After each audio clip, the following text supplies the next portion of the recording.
Okay. We formed the ED Research Group. This group started in 2017, where we had no research platform really in the ED. And over the last few years, we've been growing as a research platform in the Trust. Just a bit of background before we get into our innovation. This is our team over the past sort of 3 or 4 years, and you can see it's quite extensive. And it sort of covers both doctors, nurses, ACPs, and it's quite a dynamic group of people who give a lot of their free time to doing research, and I'm very grateful for all the participants. As we've grown, we've been actually with the CRN portfolio. Now, the CRN and the NIHR often do, and we've seen with COVID, where particularly the recovery trial has been very successful in delivering research quickly with great outcomes. And we participate in a huge portfolio called the Trauma and Emergency Care portfolio. And as you can see on the CRN portfolio studies, we've participated in quite a lot over particularly the last 2 years. And the last 3 on the list there, Core Kids, Crash 4, and SHED, are 3 studies we're about to open up. Crash 4 will be a multinational, international study, and we are very privileged to be part of. Now, on the innovation side, because we are a research and innovation department, the second part is important, innovation. We've undertaken quite a few studies that are actually BHREUT supported, and we thank the Trust for supporting us with these studies. Ultrasound-informed fractures is the use of study we'll discuss briefly. But the others we've done is artificial intelligence in triage in ED. And for that, we've won an award, the Florence Nightingale Award for Data Analytics, which is through the Royal Statistics Society. And I have to give credit to Nick Aliasos, who was actually the main lead. I was just a co-lead with him on this study, which was quite an accolade for the study. We're about to publish the study, but it requires a lot of input. We're also doing COVID in triage. That's an ongoing project at the moment. And pediatric sepsis triage. You can see triage is a theme we have. That is a publication was led by Sylvester Gomes, who's left us now, a pediatric researcher. And Dimples, which is now, I'm sure you've all heard of Dimples, is Caroline Ponmani, our pediatric consultant. A really good study which is being done. But these are all initiated within the ED, and we are the chief investigators for these studies. Just to go on to this study, ultrasound-informed fractures, I'm going to ask Marit just to give a bit of background why we did this study. It's recently been published in Emergency Radiology. Something we use a lot in the ED, which is we probably the lead site in London for point-of-care ultrasound in emergency departments. And we do a lot of training and courses in ultrasound, but we decided to do some research to just test whether what we're doing is actually accurate or not. And Marit, maybe you can just give some feedback on why we did the study. Hi, good afternoon, guys. Those of you who don't know me, I'm Dr. Marut Reddy. I'm one of the ED consultants. I've been in this trust for 3 years. This was one of my first projects with Daryl, and it's a great study. We did it in a span of over 1 year. It's a big problem, forearm fractures, fall on outstretched hand with our population, especially during winters. We get at least 2, if not 3 per day.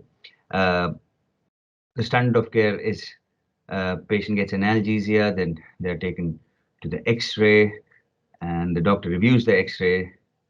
Then they go for reduction under a block and gas and air sedation, and it's a blind procedure. You reduce the fracture, then plaster it, resend the patient for X-ray, and that process might take hours.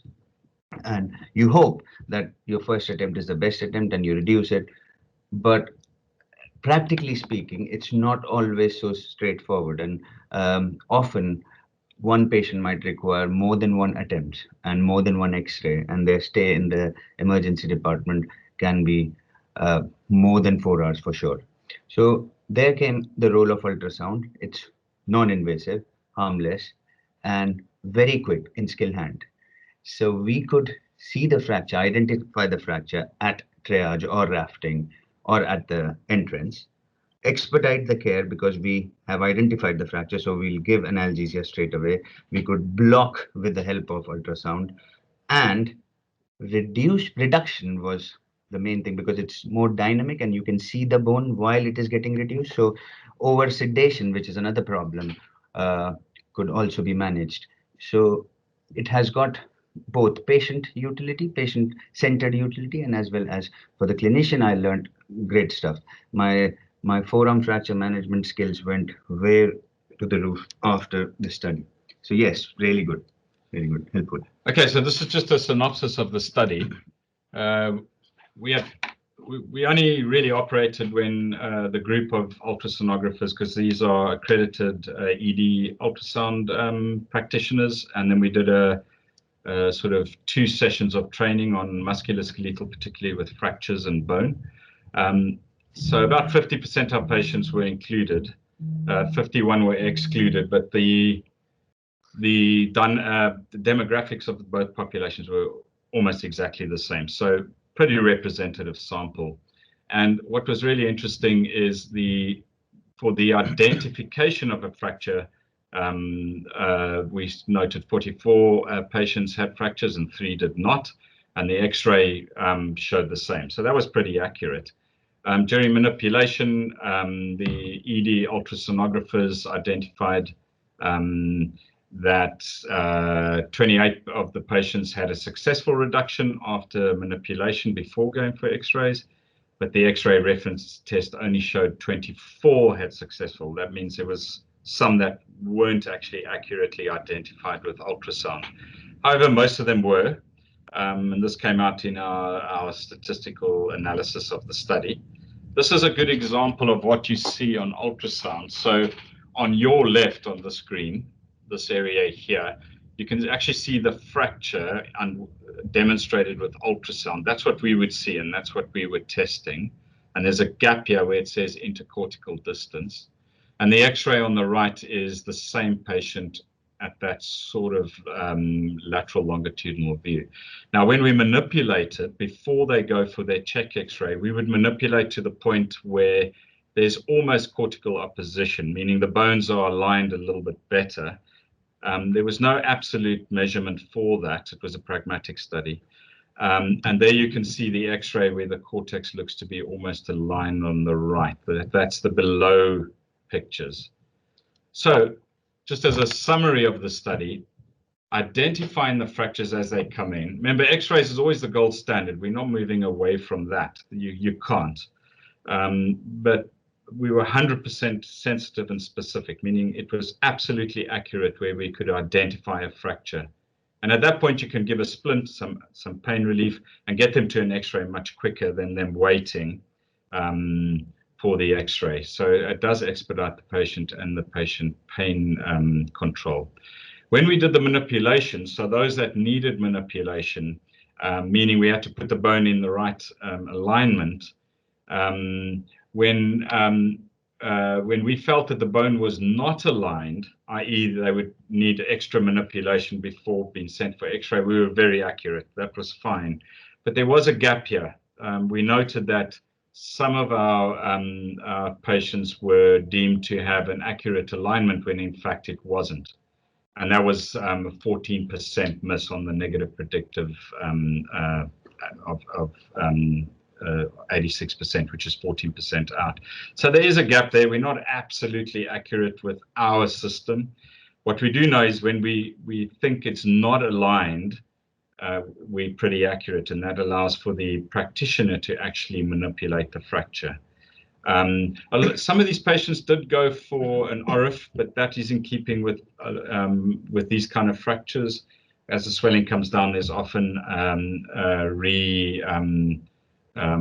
displacement of the fracture. We had a big team. We also had an orthopedic surgeon involved who acted as the blinded assessor of the fractures.